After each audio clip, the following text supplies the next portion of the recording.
G'day folks. Today we're changing out the ventilation fan on a Miele or Miele. This is a model G4920.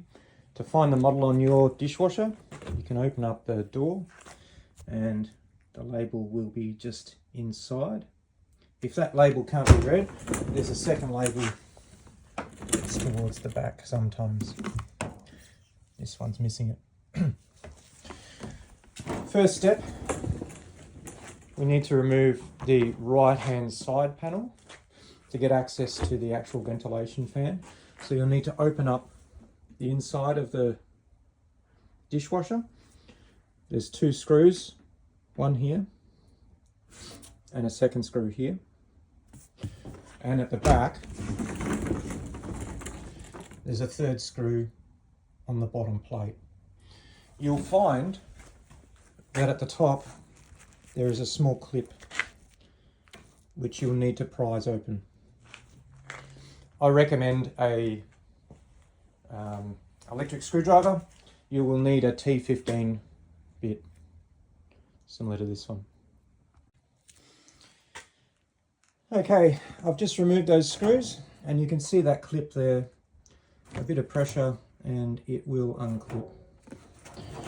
Remove that side panel and you can see the ventilation fan here. That's the component we're going to change out. It's attached to this base plate, this plastic base plate, which also has the spring-loaded connection for closing the front door. So we need to disconnect that. It's a fairly simple process now that we've got the side panel off. I need to apply pressure to this and pull up. I'll try to do that now while holding the camera. Just like that. So to reinstall that needs to go back into the receiver there.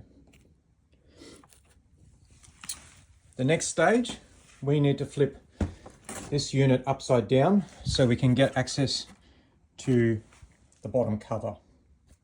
I'll flip it upside down now. All right, we've got the unit upside down now. So we need to remove this trim, as you can see here, and undo these feet as well. These simply unwind. The ones at the back are a little bit more difficult, but we will not need to change them out. So just unscrew these front feet.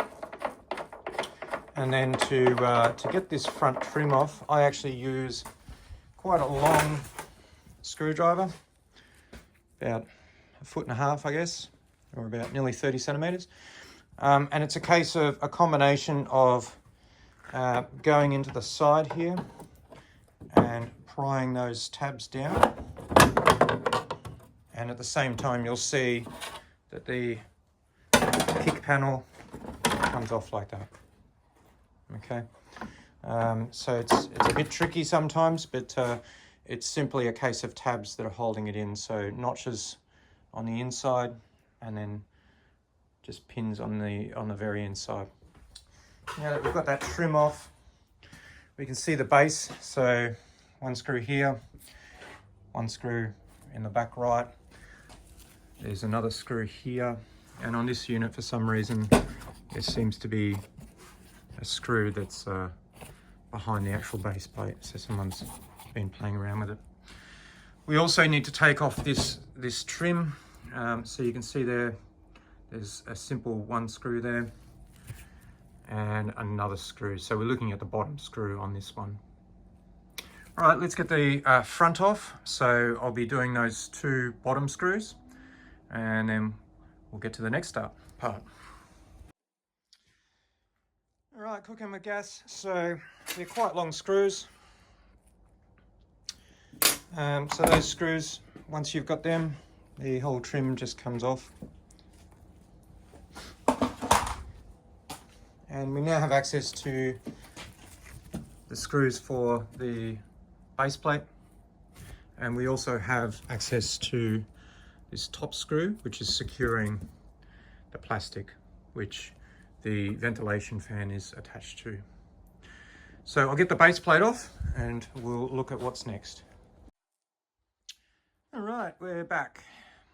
I've removed that base plate, so as I said, one screw in each side here and one screw at each side at the back.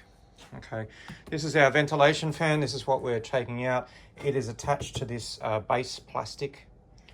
So this base plastic, once you've got it unscrewed, it will actually lift up and out, and we'll be able to remove the ventilation fan. It's held in by a couple of clips. You can see one just here,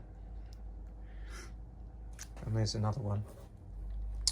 And once we've got that, we'll be able to remove it. So in order to get that piece of plastic out, we need to remove this screw, which is attaching it. So I'll get that screw removed and then we'll go to the next stage.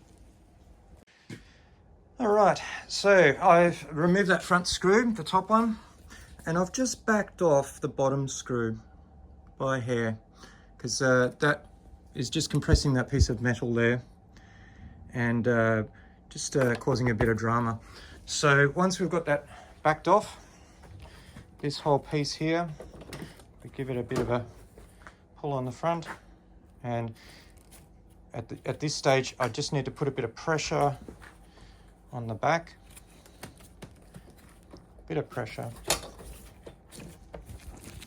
Hard to do with holding the phone. So you can see there, I've just put a bit of pressure and it's lifting up.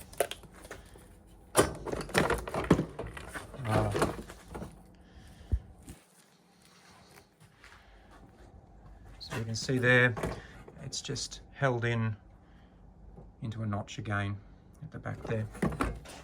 At the front, just that one screw. All right, so that whole piece now comes out and we're able to get access to our fan.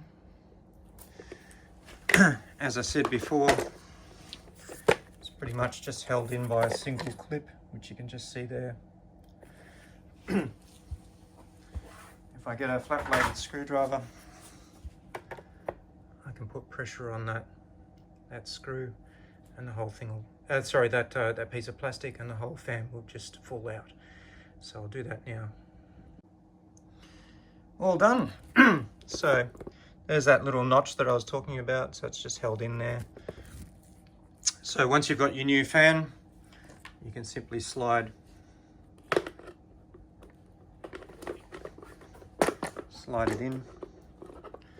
It's hard to do one-handed. Let's try it upside down, might be easier.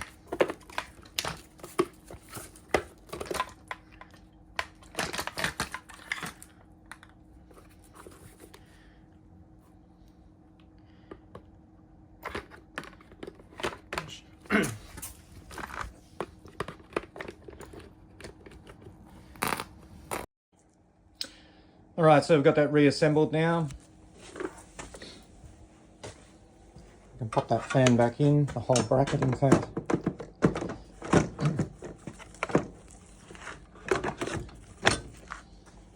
Need to make sure that the back is correctly seated. And we need to make sure that the front is correctly seated as well. I'll do that now.